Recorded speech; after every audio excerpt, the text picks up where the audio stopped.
e nós recebemos em Oeste Sem Filtro o advogado especialista em direito penal e processo penal, Jeffrey Chicchini. Muito boa noite, Chicchini. Seja bem-vindo mais uma vez em Oeste Sem Filtro. Uma ótima noite a todos, um prazer imenso estar aqui com vocês, sempre um grande privilégio. Um dia, como a Ana disse, um dia com muito antiácido, né? Doutor Chicchini, quero aproveitar, o senhor é advogado, falar sobre a questão da quantidade, do volume de provas que foi apresentado nessa ação. O senhor, inclusive, é advogado de Felipe Martins, ali que integra o suposto núcleo 2, né, como chamou a Procuradoria-Geral da República.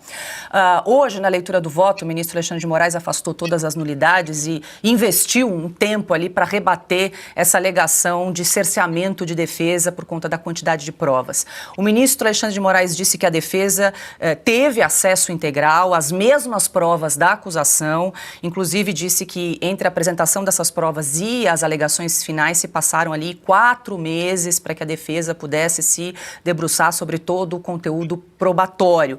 Queria ouvir o senhor que, de certa forma, ali integra, né, essa ação ao defender Felipe Martins, como é que é, da sua parte também, o acesso às provas que integram essa ação penal, doutor Chicchini? Veja, às vésperas da audiência, nós fomos surpreendidos com o HD disponibilizado às defesas de 78 terabytes. Humanamente impossível você analisar 1 bilhão de páginas. É por isso que, inclusive, nós, da defesa do Felipe Martins, estamos com o mandado de segurança, ainda com o André Mendonça, a ser apreciado. Não, as defesas não tiveram acesso à integral, a todo o processo, e hoje nós tivemos um julgamento onde nascem mais nulidades. O que são nulidades? São violações à forma. Veja que o ministro Alexandre de Moraes, relator desse processo, ele inicia hoje o julgamento criando mais nulidades. É um processo eivado de vícios, eivado de erros, eivado de nulidades. Isso tem um motivo, porque é um processo criado de forma atropelada a finalidade última, que é condenação do Bolsonaro e eliminar a direita. Esse processo, ele nasce com esse objetivo. Quem lembra do ditado missão dada, missão cumprida? É um processo que tem uma finalidade, que é condenar ainda em 2025 o Bolsonaro. Por isso, cheio de atropelos e violações às regras. Hoje é o dia do julgamento, como disse o Fux. O Fux foi muito técnico. O Fux que não pesa nem para a acusação, nem para a defesa, não está de forma alguma favorecendo a defesa do Bolsonaro, dos acusados, tampouco está se inclinando à forma de condução do Alexandre de Moraes. Ele disse, né, veja, hoje a imprensa repercutiu, o Fux interveio e disse: eu vou analisar as preliminares. Por óbvio, um julgamento ele se inicia dessa forma. Primeiro você analisa as preliminares colocadas tanto pela acusação como pela defesa. O que são as preliminares? São questões de nulidade, são questões de violações à forma. Veja que, encerrada a instrução com os interrogatórios, as partes tiveram alegações finais escritas. Nas alegações finais escritas, as partes, as defesas, trouxeram novas teses, inclusive teses atacando nulidades.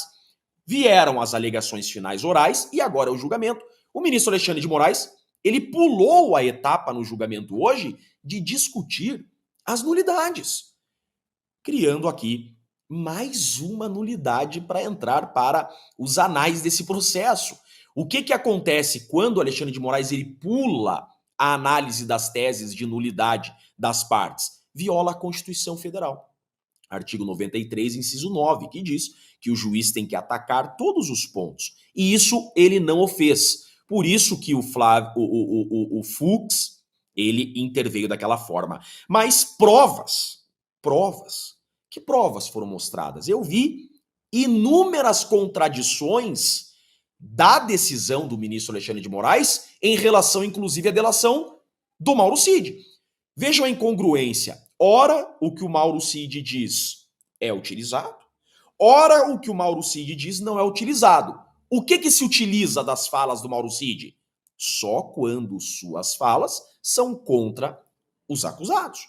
Quando o Mauro Cid diz algo que convém à condenação, aí eles utilizam.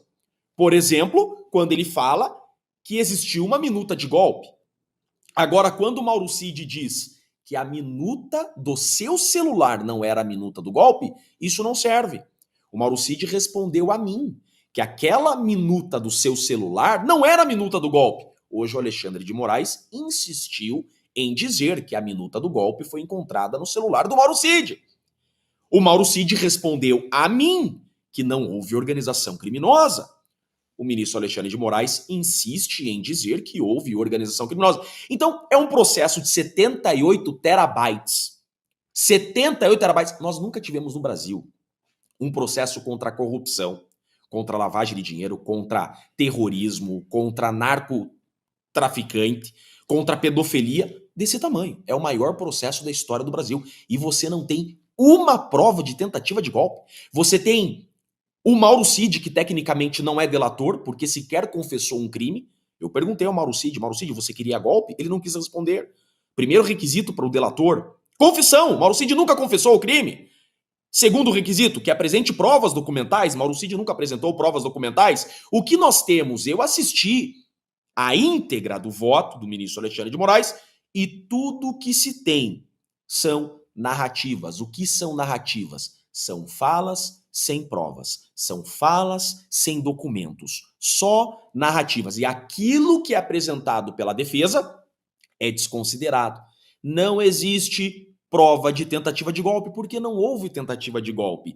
É a primeira vez da história do direito penal brasileiro que se está fundamentando uma sentença condenatória com base em cogitações. Está havendo uma grande driblagem argumentativa, esse é o termo, é uma grande chicana jurídica, vou usar o termo correto, a atingir a finalidade, que desde o início foi condenar Jair Messias Bolsonaro, um processo criado com essa finalidade. Então superaram todo e qualquer obstáculo, ainda que básicos, a atingir esse objetivo.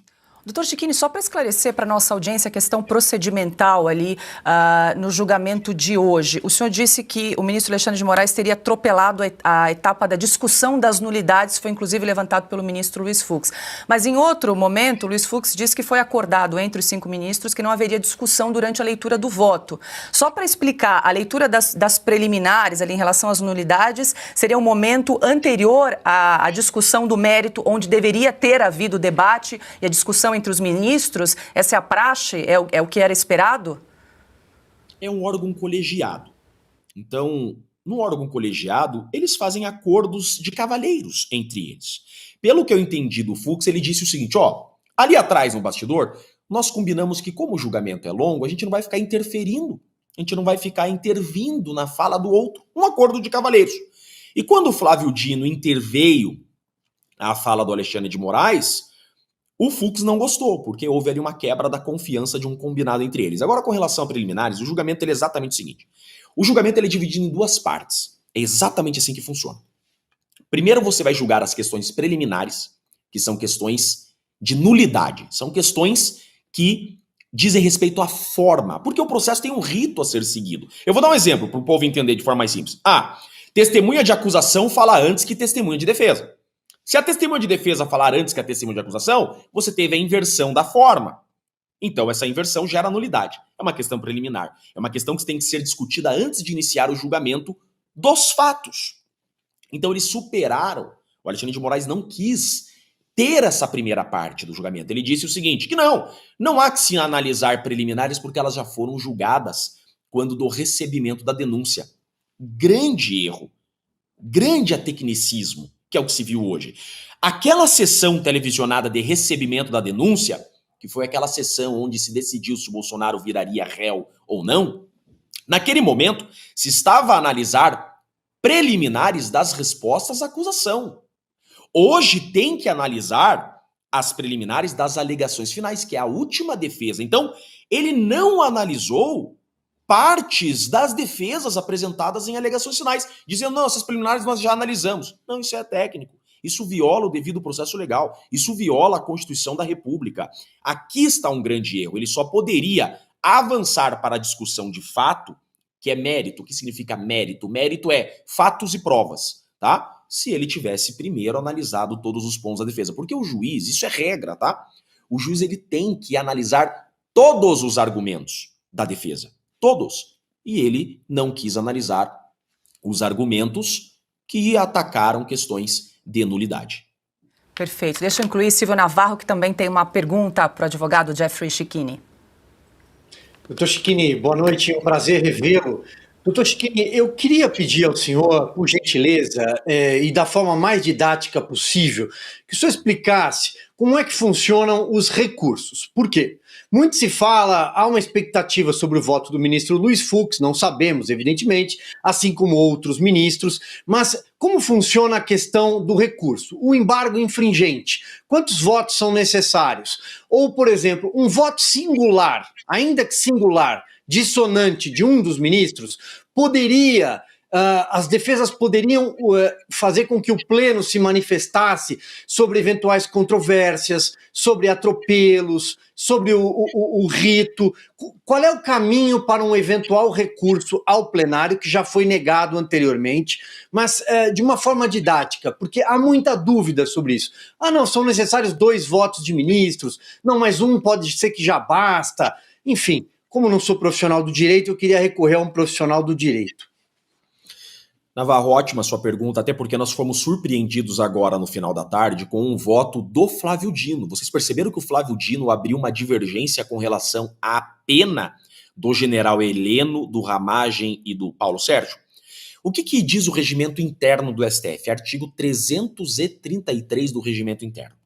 Quando você tem um quórum, então é uma turma, a turma é quórum reduzido. São 5 ministros, tá? Quando você tem alguma divergência em qualquer ponto, o regimento interno diz, havendo discordância em qualquer ponto, nasce um recurso chamado embargos infringentes. O que é esse recurso? Esse recurso é tirar o caso da turma e levar esse caso para o plenário. Nasce a possibilidade desse recurso para o caso ir para o plenário. Todos estavam esperançosos que o Fux abrisse alguma divergência. Essa é a expectativa, porque se o Fux divergir do Alexandre de Moraes em algum ponto, nasceria a possibilidade para esse recurso. Só que fomos surpreendidos que isso já aconteceu antes. O Flávio Dino já fez isso. Então o Flávio Dino acabou de criar a possibilidade para recurso dessas 3 defesas, tá? Do Heleno, do Ramagem e do Paulo Sérgio, para o plenário. O que o regimento interno vai dizer sobre esse recurso? Há uma grande discussão se precisaria ter mais de um ministro divergindo ou apenas uma divergência. Eu entendo pela interpretação do regimento que basta um único ministro divergir. É isso que eu entendo. Então, essa divergência do Flávio Dino já é suficiente para que essas defesas que tiveram essa divergência na pena recorram ao plenário. Agora, no caso da Débora, lembra do famoso caso da Débora do Batom? O ministro Alexandre de Moraes ele entendeu diferente. Ele disse que como houve uma única divergência, não seria possível embargos infringentes para o plenário. Qual que é o problema desse recurso, Navarro? O problema desse recurso é que o Alexandre de Moraes ele é o relator. Então você faz o recurso para ele. Ele vai decidir se ele pega esse recurso e manda para o plenário ou não. O que ele, relator, pode fazer? Ele pode pegar e falar o seguinte, não preencheu os requisitos recursais, eu não vou mandar para o plenário, acaba aqui comigo. Como ele está com essa sede de julgamento, por isso que a vítima não pode ser o juiz da causa, veja como ele está eivado de ânimo acusatório e condenatório, está nitidamente com os nervos à flor da pele, é nítido isso, né, gente? Por isso que a vítima não pode julgar o processo. Inclusive, em um determinado momento ali, peço até licença para fazer esse apontamento, em um determinado momento ele diz, queriam atentar contra o presidente do TSE, esse que vos fala. Ele fala eu. Ele usa esse termo, ele se coloca como vítima e julgador. Então tudo pode acontecer. E, tendo o caso recente da Débora, é possível, Navarro, que pela pressa que ele está em julgar esse caso, ele desconsidere qualquer divergência de outro ministro e diga que não cabe embargos infringentes porque deveria ter no mínimo 2 divergências e só o Fux divergindo em algum ponto não é suficiente. E isso é importante, essa discussão será importante, porque o Fux, quando da sessão de recebimento da denúncia, lá atrás, o Fux disse que esse caso é um caso de plenário. O Fux disse isso. O Fux que é um juiz de carreira, né, merece respeito neste ponto, é um juiz que fez um concurso. Ele disse, esse caso é de grande complexidade, esse caso tinha que estar no plenário, quórum estendido, 11 ministros. É o caso mais polêmico da história do STF, é um caso que não poderia ser resolvido às pressas na primeira turma. Lembrando que está na primeira turma, porque em 2023 eles fizeram uma chicana jurídica, modificaram o regimento interno para mandar para a primeira turma, para cair nessa turma que a princípio só tinham companheiros a acelerar. O que eles não querem é que esse caso chegue em 2026. Mas o Fux disse que quer esse caso no plenário. Então, provavelmente, o Fux divirja amanhã em algum ponto para nascer essa possibilidade de recurso. Mas o Alexandre de Moraes pode enfrentar essa questão dizendo que uma única divergência não é suficiente para levar esse caso ao plenário, como ele já decidiu no processo da Débora do Batom Navarro. Doutor Chiquini, só para esclarecer, o ministro Flávio Dino, então, votou também pela condenação dos 8 réus, mas defendeu penas mais rigorosas para Jair Bolsonaro e Walter Braga Neto. Entendeu ali que no caso do general Heleno, do Ramagem e também do Paulo Sérgio Nogueira, eles teriam participação menor e, por isso, teriam penas menores. Essa foi a divergência aberta pelo ministro Flávio Dino. Essa foi a divergência na pena. Ele chama de participação de menor importância. É uma causa de diminuição da pena, se eu não estou enganado, de 1/6 a 1/3. Diminui um pouquinho a pena, mas já é uma divergência do relator. Com relação a esses 3, nasceu esse recurso para o plenário. Mas ele condena todo mundo.